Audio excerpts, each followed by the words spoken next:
Supreme court की वजह से राहुल गांधी मुश्किल में फंस गए हैं। चुनाव आयोग ने दूध का दूध और पानी का पानी कर दिया है। चुनाव आयोग के पलटवार के बाद राहुल गांधी ने यू टर्न ले लिया है। पहले तो वो खूब आरोप लगा रहे थे, लेकिन अब वो हलफनामा नहीं देने की बात कर रहे हैं। मतलब सबूत देने की बात करने वाले राहुल गांधी अब क्यों पीछे हट रहे हैं, ये सब देश के लोग देख रहे हैं।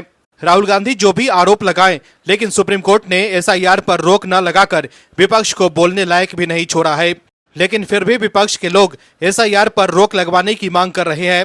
मॉनसून सत्र के दौरान संसद परिसर में विपक्ष का विरोध प्रदर्शन जारी है। विपक्ष एसआईआर के मुद्दे पर एकजुट है और इसे एक बड़ा मुद्दा बनाने की कोशिश कर रहा है। विपक्ष के नेता वोट चोरी बंद करो के बैनर पोस्टर लेकर विरोध कर रहे थे। विपक्ष का कहना है कि एसआईआर केवल बिहार में नहीं बल्कि देश के अन्य हिस्सों जैसे बंगाल में भी लाया जा सकता है, जिसके कारण टीएमसी का समर्थन भी विपक्ष को मिला है। वहीं सुप्रीम कोर्ट में एसआईआर पर मात खाने के बाद भी विपक्ष के नेताओं ने स्टॉप एसआईआर लिखे पोस्टर लेकर विरोध जताया। लेकिन बीजेपी का कहना है कि विपक्ष को सुप्रीम कोर्ट पर भी भरोसा नहीं है। हरियाणा के बीजेपी के वरिष्ठ नेता और मंत्री अनिल विज ने विपक्ष को घेरते हुए कहा है कि राहुल गांधी की बिहार यात्रा से ये अर्थ निकलता है कि विपक्ष को सुप्रीम कोर्ट पर विश्वास नहीं है। उन्होंने कहा कि मतदाताओं के नाम काटने के संबंध में मामला सुप्रीम कोर्ट में है और टॉप कोर्ट ने इस मामले में एक अंतरिम आदेश भी दिए हैं। इसलिए विपक्ष को सुप्रीम कोर्ट के आदेश का सम्मान करना चाहिए।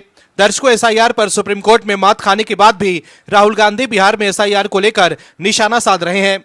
लेकिन आप दर्शक चाहते हैं कि एसआईआर पूरे देश में हो तो कमेंट में यस एसआईआर जरूर लिखिए, ताकि विपक्ष को साफ संदेश जाए कि जनता चुनाव आयोग और एसआईआर के समर्थन में है।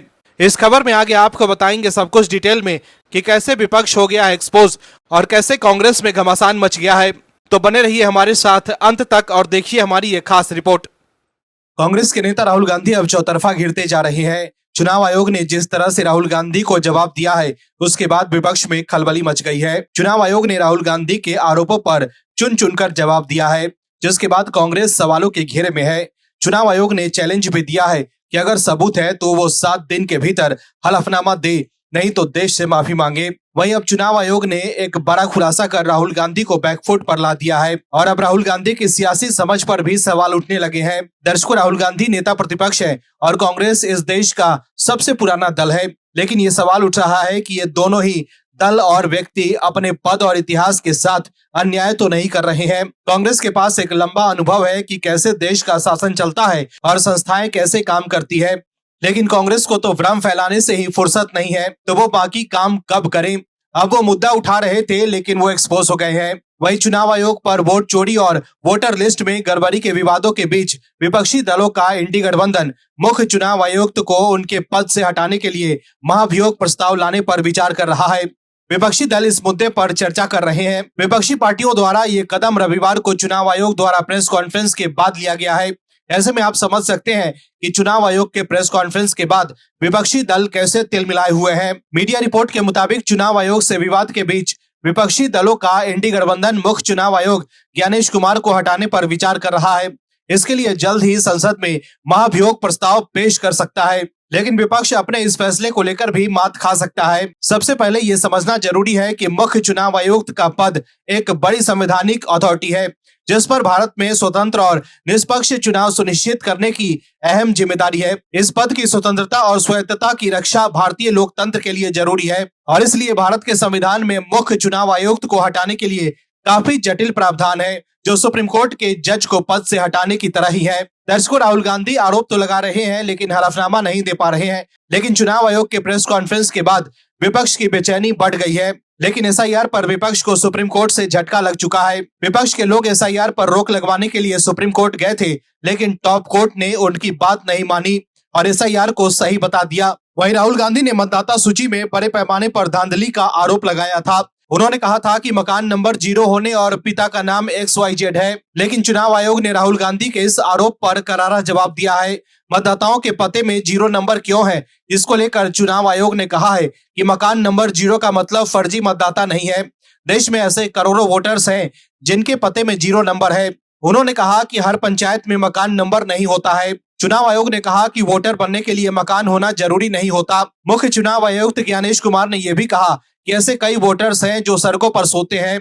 इन सभी के पते में मकान नंबर 0 ही है। वहीं बीजेपी भी अब एक्शन में है। बीजेपी के राष्ट्रीय प्रवक्ता संबित पात्रा ने दिल्ली में एक प्रेस कॉन्फ्रेंस में कांग्रेस, आरजेडी, टीएमसी और आम आदमी पार्टी पर जमकर निशाना साधा। उन्होंने आरोप लगाया कि विपक्षी दल वोट बैंक की राजनीति के लिए अवैध घुसपैठियों को संरक्षण दे रहे हैं। संबित पात्रा ने कहा कि इन दलों का मकसद देश में अस्थिरता फैलाना है, जो कि बांग्लादेश, श्रीलंका और कई देशों में हुआ है। संबित पात्रा ने कहा कि इस देश के संसाधनों पर पहला हक भारत के नागरिकों का है, न कि घुसपैठियों का। कांग्रेस, आरजेडी, टीएमसी और आप पार्टी चाहते हैं कि भारत में भी वही हालात हो जो पड़ोसी देशों में देखे गए, लेकिन भारत की जनता समझदार है, वो इनके मंसूबों को कामयाब नहीं होने देगी। संबित पात्रा ने कांग्रेस नेता राहुल गांधी पर तीखा हमला बोलते हुए कहा कि राहुल गांधी गरीबों की नहीं, अपनी और गांधी परिवार की लड़ाई लड़ रहे हैं। गांधी परिवार सत्ता से बाहर होने पर जल बिन मछली की तरह तड़पता है। इंदिरा गांधी से लेकर सोनिया गांधी और राहुल गांधी तक सभी गरीबी हटाने का नारा देते रहे हैं, लेकिन गरीबी हटाने का काम प्रधानमंत्री नरेंद्र मोदी ने किया है। दर्शकों, सवाल वही है कि राहुल गांधी चुनाव आयोग के चैलेंज को एक्सेप्ट कर हलफनामा क्यों नहीं दे रहे हैं? अगर वाकई उनके आरोप सही हैं, तो सुप्रीम कोर्ट से एसआईआर पर रोक क्यों नहीं लगवा पाए? दर्शकों, कांग्रेस के नेता राहुल गांधी ने चुनाव आयोग पर बीजेपी के साथ मिलीभगत करने का आरोप लगाया था। वहीं चुनाव आयोग ने प्रेस कॉन्फ्रेंस कर इन आरोपों को खारिज कर दिया। मुख्य चुनाव आयुक्त ने राहुल गांधी को 7 दिन का अल्टीमेटम भी दिया है। मुख्य चुनाव आयुक्त ज्ञानेश कुमार ने कहा कि अगर वो आरोप लगा रहे हैं तो उन्हें इसके लिए 7 दिन के भीतर हलफनामा देना होगा, नहीं तो देश से माफी मांगनी होगी। इसके अलावा कोई तीसरा विकल्प नहीं है। अगर उन्हें 7 दिनों के अंदर हलफनामा नहीं मिलता तो इसका मतलब ये है कि सभी आरोप बेबुनियाद हैं। वहीं 7 अगस्त को अपने प्रेस कॉन्फ्रेंस में राहुल गांधी ने गुरकीरत सिंह डांग नाम के एक शख्स पर कई बार वोट डालने का आरोप लगाया था, लेकिन गुरकीरत डांग ने इन आरोपों को राजनीतिक नाटक बताते हुए खारिज कर दिया था। जिस गुरकीरत सिंह डांग को कांग्रेस सांसद राहुल गांधी ने फर्जी वोटर बताया, उसने अब एक वीडियो जारी कर सफाई भी दी है। गुरकीरत डांग ने राहुल गांधी के आरोपों को खारिज किया। दर्शकों, ये विवाद तब शुरू हुआ जब दिल्ली में एक प्रेस कॉन्फ्रेंस में राहुल गांधी ने आरोप लगाया कि गुरकीरत डांग ने अपने निर्वाचन क्षेत्र के 4 अलग-अलग मतदान केंद्रों पर कई बार वोट डाला है। राहुल गांधी ने वोटर लिस्ट में गड़बड़ी का मामला उठाते हुए गुरकीरत सिंह डांग नाम के एक शख्स को दिखाया था। राहुल गांधी ने कहा था, यहाँ एक डुप्लीकेट वोटर है, इस तरह से 11,965 वोटर हैं। ये सज्जन गुरकीरत सिंह डांग है। गुरकीरत सिंह डांग 1, 2, 3 बार नहीं, 4 अलग-अलग बार पोलिंग बूथों पर दिखाई देते हैं। राहुल गांधी ने आगे कहा था, एक ही नाम, एक ही पता, एक ही व्यक्ति, अलग अलग पोलिंग बूथों पर। और ये सिर्फ एक व्यक्ति नहीं है, ये एक विधानसभा में हजारों लोग हैं। इसका मतलब है कि एक ही व्यक्ति का नाम वोटर लिस्ट में कई बार है। लेकिन गुरकीरत डांग ने इन आरोपों का जवाब दिया। उन्होंने कहा, मैं राहुल गांधी को चुनौती देता हूं कि वो साबित करें मैंने 4 बार वोट दिया। रिजेक्शन के कारण 4 आईडी गलती से बन गई थी, लेकिन मैंने पोल बॉडी के नियमों के अनुसार उन्हें रद्द करने के लिए आवेदन किया था।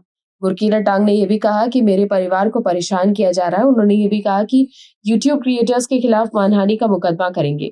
बीजेपी आईटी सेल के प्रमुख अमित मालवीय ने सोशल मीडिया प्लेटफॉर्म एक्स पर एक पोस्ट कर कहा, गुरकीरत सिंह डांग, जिन्हें राहुल गांधी ने वोट चोरी पर अपनी प्रेजेंटेशन के लिए चुना है, उन्होंने पलटवार करते हुए उन्हें एक बुरा हारने वाला बताया और सबूत पेश करने की मांग की और उन्होंने कई बार वोट दिया और सबूत पेश करने की मांग की कि उन्होंने कई बार वोट दिया है। अमित मालवीय ने आगे लिखा, ये पहली बार नहीं है। राहुल गांधी ने जो भी दावा किया है वो जांच में गलत साबित हुआ है। तो देखा आपने कैसे अब राहुल गांधी अपने ही आरोपों को लेकर घिर गए। वो आरोप तो लगा रहे हैं, लेकिन जब चुनाव आयोग कह रहा है कि हलफनामा दीजिए तो हलफनामा नहीं दे पाते। अगर वाकई उन्हें लगता है कि जो आरोप वो लगा रहे हैं उनके पास ठोस सबूत है, तो हलफनामा देकर चुनाव आयोग को चुप करा दे। दर्शकों, चुनाव आयोग के खुलासे के बाद कांग्रेस के लोग तिलमिला गए हैं। राहुल गांधी हलफनामा नहीं दे पा रहे हैं, लेकिन अब कांग्रेस ने मुख्य चुनाव आयुक्त ज्ञानेश कुमार को टारगेट करना शुरू कर दिया है। कांग्रेस ने चुनाव आयोग के खिलाफ देशव्यापी आंदोलन शुरू कर दिया है। इसी कड़ी में कांग्रेस कार्यकर्ता आगरा के विजयनगर में मुख्य चुनाव आयुक्त ज्ञानेश कुमार के आवास पर प्रदर्शन करने पहुंचे थे। ये ज्ञानेश कुमार के वोट चोर आगरा छोर के पोस्टर लेकर उनके आवास पर नामाकरण करने के लिए जा रहे थे, लेकिन रास्ते में ही पुलिस ने उन्हें रोक लिया, जिसमें तीखी नोकझोंक भी हुई। जमकर हंगामा हुआ और नारेबाजी भी हुई। वहीं इसकी जानकारी होते ही पुलिस और प्रशासन हरकत में आ गई थी। वहीं आगरा में मुख्य चुनाव आयुक्त के आवास पर पुलिस और पीएसी तैनात कर दी गई है। मुख्य चुनाव आयुक्त ज्ञानेश कुमार के पैतृक आवास विजयनगर में उनके माता पिता रहते हैं। वहीं आगरा महानगर कांग्रेस कमेटी के अध्यक्ष अमित सिंह ने मुख्य चुनाव आयुक्त ज्ञानेश कुमार के पैतृक आवास के घेराव का ऐलान किया था। गौरतलब है कि कांग्रेस नेता राहुल गांधी द्वारा लगाए गए वोट चोरी के आरोपों और बिहार में मतदाता सूची के विशेष गहन पुनरीक्षण यानी एसआईआर को लेकर विपक्षी दलों के लगातार विरोध जारी है। वहीं सुप्रीम कोर्ट ने एसआईआर पर रोक न लगाकर राहुल गांधी और विपक्ष को बड़ा झटका दिया है। वहीं राहुल गांधी के वोट चोरी के आरोप के जवाब में प्रेस कॉन्फ्रेंस कर मुख्य चुनाव आयुक्त ज्ञानेश कुमार ने कहा था कि चुनाव आयोग के कंधे पर बंदूक रखकर भारत के मतदाताओं को निशाना बनाकर राजनीति की जा रही है। लोकसभा चुनाव प्रक्रिया में 1 करोड़ से ज्यादा कर्मचारी, 10 लाख से ज्यादा बूथ लेवल एजेंट और 20 लाख से ज्यादा पोलिंग एजेंट चुनाव के लिए काम करते हैं। इतने सारे लोगों के सामने क्या कोई मतदाता वोट चुरा सकता है? मुख्य चुनाव आयुक्त ने कहा था कि कुछ मतदाताओं ने डबल वोटिंग का आरोप लगाया, लेकिन सबूत नहीं दिया गया। वहीं चुनाव आयोग द्वारा हलफनामा देने की मांग को लेकर राहुल गांधी ने एक्स पर लिखा है कि एफिडेविट तो वोट चोरी पर पर्दा डालने का बस बहाना है। वहीं मुख्य चुनाव आयुक्त ज्ञानेश कुमार के अल्टीमेटम के बाद कांग्रेस तिलमिला गई है। राहुल गांधी हलफनामा देने से भाग रहे हैं तो वहीं कांग्रेस के नेता भड़ास निकाल रहे हैं। कांग्रेस आईटी सेल की प्रमुख सुप्रिया श्रीनेत ने एक्स पर लिखा है कि बेचारे चरण चुंबक बहुत गाली खाते हैं, लेकिन एक बार सोचिए इनकी जिंदगी कितनी बेकार है। अभी तक मोदी जी का चरण वंदन करते थे, अब ज्ञानेश कुमार को हीरो बनाने के लिए काम पर लगाए गए हैं, जबकि वो भी जानते हैं कि इसी की सस्ती दलीलों ने वोट चोरी की पोल और खोल दी है। दर्शकों, चुनाव आयोग के प्रहार के बाद राहुल गांधी ऐसे फंसे हैं कि तिलमिलाए कांग्रेसी ज्ञानेश कुमार के घर का घेराव करने पहुंच गए थे। दर्शकों, एक तरफ तो राहुल गांधी ये आरोप लगा रहे हैं कि वोट चोरी की वजह से उनकी पार्टी की हार हो रही है, लेकिन दूसरी तरफ कांग्रेस की कलह लगातार बाहर आ रही है। ऐसे में जिस पार्टी में कलह चरम सीमा पर हो वो चुनाव जीत सकती है, ये आप दर्शक समझ ही सकते हैं। दरअसल कांग्रेस में इस्तीफों का दौर नहीं थम रहा। ऐसे में जब कांग्रेस के नेताओं को राहुल गांधी के नेतृत्व पर भरोसा ही नहीं तो जनता को कौन भरोसा दिलाएगा। अब मध्य प्रदेश में कांग्रेस जिला अध्यक्षों की सूची जारी होने के बाद बवाल मचा हुआ है। कई जिलों में उठे नियुक्ति को लेकर सवाल उठ रहे हैं। राजधानी भोपाल से लेकर उज्जैन, बुरहानपुर और बाकी जिलों में भी कांग्रेसी खासी नाराज हैं। कुछ जगह तो इस्तीफा देने का दौर भी शुरू हो गया है। नाराज कांग्रेसी खुलकर सोशल मीडिया पर नाराजगी व्यक्त कर रहे हैं। भोपाल में जिला अध्यक्ष रिपीट करने पर नाराजगी देखी जा रही है। यहां प्रवीण सक्सेना को दोबारा अध्यक्ष बनाया गया है। ऐसे में पूर्व अध्यक्ष मोनू सक्सेना नाराज दिखाई दे रहे हैं। मोनू सक्सेना ने सोशल मीडिया पर खुलकर विरोध जताया। उन्होंने सोशल मीडिया पर लिखा, राहुल गांधी ने मांगा था संगठन सृजन, भोपाल में हुआ विसर्जन। आपको बता दें, मोनू सक्सेना ने भी जिला अध्यक्ष पद पर दावेदारी की थी। वहीं इंदौर में शहर अध्यक्ष चिंटू चौकसे और जिला अध्यक्ष विपिन वानखेड़े को बनाए जाने के विरोध में संभागीय प्रवक्ता सन्नी राज्यपाल ने पद से इस्तीफा दे दिया। वहीं पूर्व महिला मोर्चा अध्यक्ष साक्षी डागा ने सोशल मीडिया पर पोस्ट कर पटवारी को घेरा। उन्होंने अपनी पोस्ट में लिखा, पटवारी को क्या पता है कि सक्रिय मैदानी कार्यकर्ता कौन है। हम बिना पद के भी कांग्रेस में काम करेंगे। गांधी भवन में जिस व्यक्ति ने खुलेआम कार्यकर्ताओं से मारपीट की, वही जीतू पटवारी की नजर में शहर अध्यक्ष बनने के काबिल हो गया। उधर पूर्व विधायक विपिन वानखेड़े का भी आरोप सामने आया। कांग्रेस कार्यकर्ता ने इसे वोट चोरी का एक नया प्रकरण बताया। वानखेड़े आगर से विधायक रहे हैं और इंदौर में रहते हैं, लेकिन अध्यक्ष ग्रामीण इंदौर का बना दिया गया। वहीं पूर्व मंत्री और मौजूदा विधायक जयवर्धन सिंह को गुना जिले का अध्यक्ष बनाए जाने का भी विरोध हो रहा है। इसके विरोध में राघोगढ़ में कांग्रेस का पुतला जलाया गया। कांग्रेस कार्यकर्ताओं ने कहा है कि जीतू पटवारी एवं मंडली द्वारा युवा और प्रदेश के लोकप्रिय नेता जयवर्धन सिंह की लोकप्रियता से बौखलाकर आला कमान को गुमराह करके जिला कांग्रेस का अध्यक्ष बनाया गया है, जबकि पूरे प्रदेश में घूम घूम कर कांग्रेस में जान सिर्फ जयवर्धन सिंह ने ही फूकी है। वहीं इंदौर, गुना के अलावा सतना शहर, डिंडोरी, देवास, सतना ग्रामीण, उज्जैन जिलों में भी विरोध सामने आ रहा है।